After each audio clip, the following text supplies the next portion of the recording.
Elles sont pâles, croquantes, et poussent dans le noir absolu. Derrière ces feuilles délicates, il y a un secret jalousement gardé depuis plus d'un siècle, le mystère du chicon. Aujourd'hui, on t'emmène au cœur d'une des cultures les plus étranges et les plus méticuleuses du monde agricole. Elles sont pâles, croquantes, et semblent fragiles comme du papier. Pourtant, ces feuilles qui se déploient dans l'ombre racontent une histoire incroyable. Celle d'un légume né du hasard, devenu un emblème de l'agriculture européenne, le chicon. Son histoire commence au cœur de la Belgique, au début du XIXe siècle. Nous sommes aux alentours de 1830, dans les faubourgs de Bruxelles. L'Europe sort à peine d'une période troublée, les campagnes sont pauvres, et les paysans font preuve d'une ingéniosité constante pour nourrir leur famille. Un agriculteur, cherchant à préserver ses racines de chicorée communes durant l'hiver, les stocke dans une cave humide et sombre. Quelques semaines plus tard, en allant vérifier ses réserves, il découvre une surprise. De petites feuilles pâles et serrées ont jailli du collet des racines. Ces jeunes pousses, privées de lumière, n'ont pas fabriqué de chlorophylle et sont restées blanches, tendres et croquantes. Intrigué, il les goûte et découvre une saveur douce et légèrement amère, totalement différente de celle de la chicorée habituelle. Ce qui n'était qu'un oubli allait révolutionner l'alimentation. Très vite, d'autres maraîchers bruxellois reproduisent le phénomène. Ils développent une méthode baptisée « forçage ».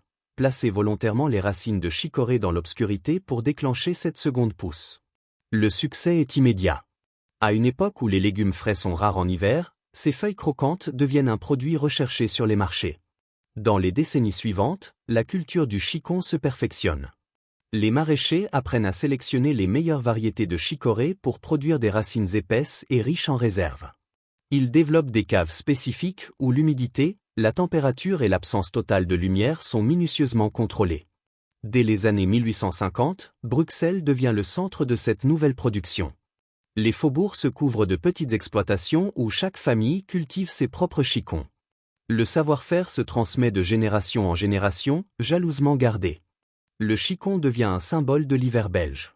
Au début du XX siècle, la culture franchit les frontières. Elle gagne le nord de la France, en particulier la région Hauts-de-France, où les sols profonds et limoneux sont parfaits pour produire de belles racines. Des coopératives se forment, des marchés spécialisés apparaissent. À Chicoutimi, à Tourcoing ou à Roubaix, on voit fleurir des entrepôts sombres où s'entassent des milliers de caisses de racines prêtes à être forcées. Progressivement, la production se mécanise. L'arrachage des racines, autrefois manuel, devient mécanisé grâce à des arracheuses capables de soulever plusieurs tonnes par jour. Le stockage s'organise dans des chambres froides, permettant de forcer les racines tout au long de l'année et non plus seulement en hiver. Le chicon entre dans les habitudes alimentaires. Cru, il apporte du croquant et de la fraîcheur aux salades. Cuit, il révèle des saveurs douces et caramélisées, particulièrement appréciées en gratin. En Belgique comme en France, il devient un aliment identitaire, presque culturel. Aujourd'hui encore, malgré les progrès technologiques, la production de chicon conserve un caractère artisanal. Derrière chaque feuille blanche et serrée se cache une histoire de patience, de précision et de passion. Mais avant d'en arriver là, il faut d'abord comprendre comment on obtient les fameuses racines de chicorée, base indispensable du chicon. Et ce voyage commence bien avant l'hiver, dans les champs baignés de soleil du printemps. Pour comprendre pleinement le mystère du chicon, il faut plonger au cœur de son cycle de production. Contrairement à la plupart des légumes qui poussent à la lumière, le chicon naît d'un parcours en deux temps, une première vie dans les champs sous le soleil, puis une renaissance dans l'obscurité totale. Ce processus complexe et précis a évolué au fil des siècles, passant d'une méthode artisanale à une production industrielle extrêmement contrôlée. La culture commence dès le printemps, autour du mois d'avril, lorsque les producteurs choisissent avec soin les parcelles. Le sol doit être léger, profond et parfaitement drainé, exempt de cailloux et de pierres, afin que les racines puissent s'enfoncer droit sans se déformer. Avant le semis, la terre est labourée, nivelée, puis émiettée à l'aide de herses rotatives, créant un lit de semences homogène. Cette préparation minutieuse est cruciale, une base inégale risque d'entraîner des racines irrégulières, peu adaptées au forçage ultérieur. Les graines sont semées à l'aide de semoirs de précision, déposées à environ 2 cm de profondeur et espacées régulièrement sur des lignes distantes de 20 à 25 cm. Cette organisation permet aux racines de se développer pleinement. Trop de densité rend les racines fines et tordues, trop peu réduit le rendement. Les premiers jours sont déterminants, les jeunes plantules émergent avec 2 petites feuilles et doivent rapidement étendre leur système racinaire pour puiser eau et nutriments. Les producteurs surveillent constamment l'humidité du sol. Dans certaines régions plus sèches, des systèmes d'irrigation goutte à goutte ou par aspersion garantissent un développement homogène. Le désherbage constitue un autre enjeu majeur. Les adventices, ces herbes concurrentes, peuvent étouffer rapidement les jeunes chicons. Pour limiter les herbicides, certains maraîchers utilisent des outils mécaniques équipés de lames ou de doigts souples qui déracinent les mauvaises herbes sans abîmer les cultures. D'autres recourent à des couverts végétaux semés l'année précédente, qui protègent le sol, enrichissent la matière organique et limitent naturellement la germination des adventices. Au fil des semaines, les feuilles de chicorée forment une rosette d'un vert profond et charnu.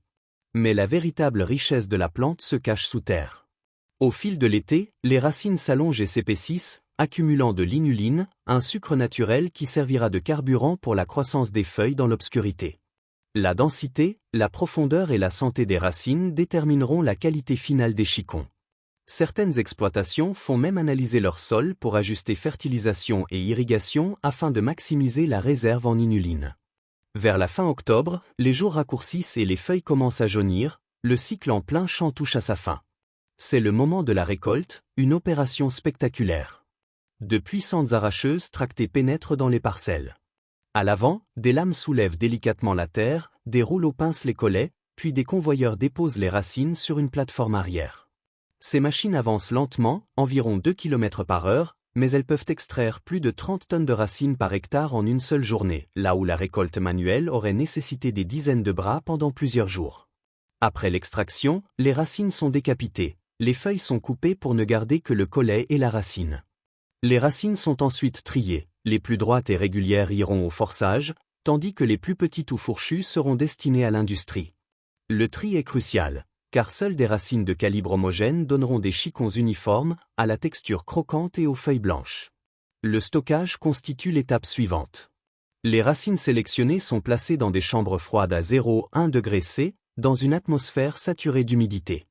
Ce froid les plonge en dormance, permettant de réguler la production et d'échelonner les récoltes tout au long de l'année.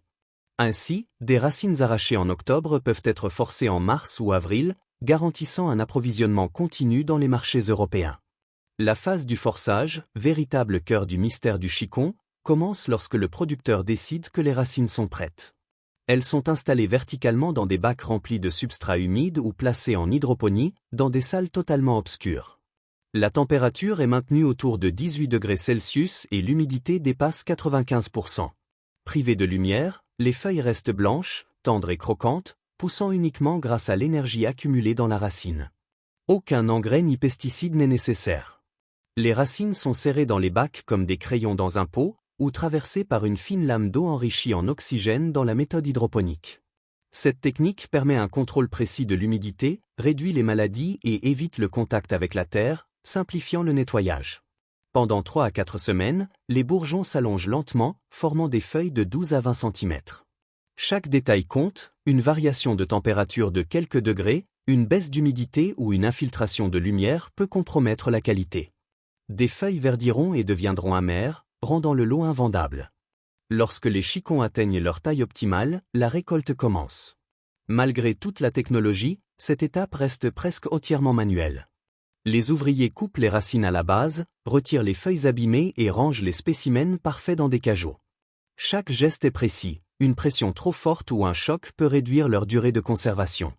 Les chicons cueillis sont placés dans des chambres froides à 2-3 degrés C pour stopper la croissance et prolonger leur fraîcheur, puis emballés, souvent sous atmosphère protectrice, avant d'être expédiés vers les supermarchés et marchés européens. Chaque année, plus de 500 000 tonnes de chicons sont produits, principalement en Belgique, en France et aux Pays-Bas. La Belgique concentre à elle seule près de la moitié de la production française. Certains bâtiments de forçage abritent des centaines de milliers de racines, chacune surveillée quotidiennement pour garantir qualité et uniformité. Malgré l'industrialisation, la culture du chicon reste une affaire de précision et de passion, alliant tradition, savoir-faire et innovation technique. Ainsi, chaque chicon connaît un parcours extraordinaire, du soleil éclatant du printemps, où la racine accumule énergie et nutriments, à l'obscurité totale de l'hiver, où il renaît en feuilles blanches et croquantes prêtes à être dégustées. Né d'un oubli dans une cave bruxelloise au XIXe siècle, le chicon suit un parcours unique. D'abord cultivé au soleil, ses racines accumulent nutriments et énergie avant d'être stockées au froid. Puis, dans des salles obscures et humides, de jeunes feuilles blanches et croquantes émergent, produites uniquement grâce aux réserves de la racine. Chaque geste, du chant au forçage, allie tradition et précision. Aujourd'hui, plus de 500 000 tonnes sont produites chaque année en Belgique, France et Pays-Bas, révélant la complexité insoupçonnée derrière ce légume simple et raffiné. Saviez-vous que ce légume blanc cachait un processus si minutieux et long,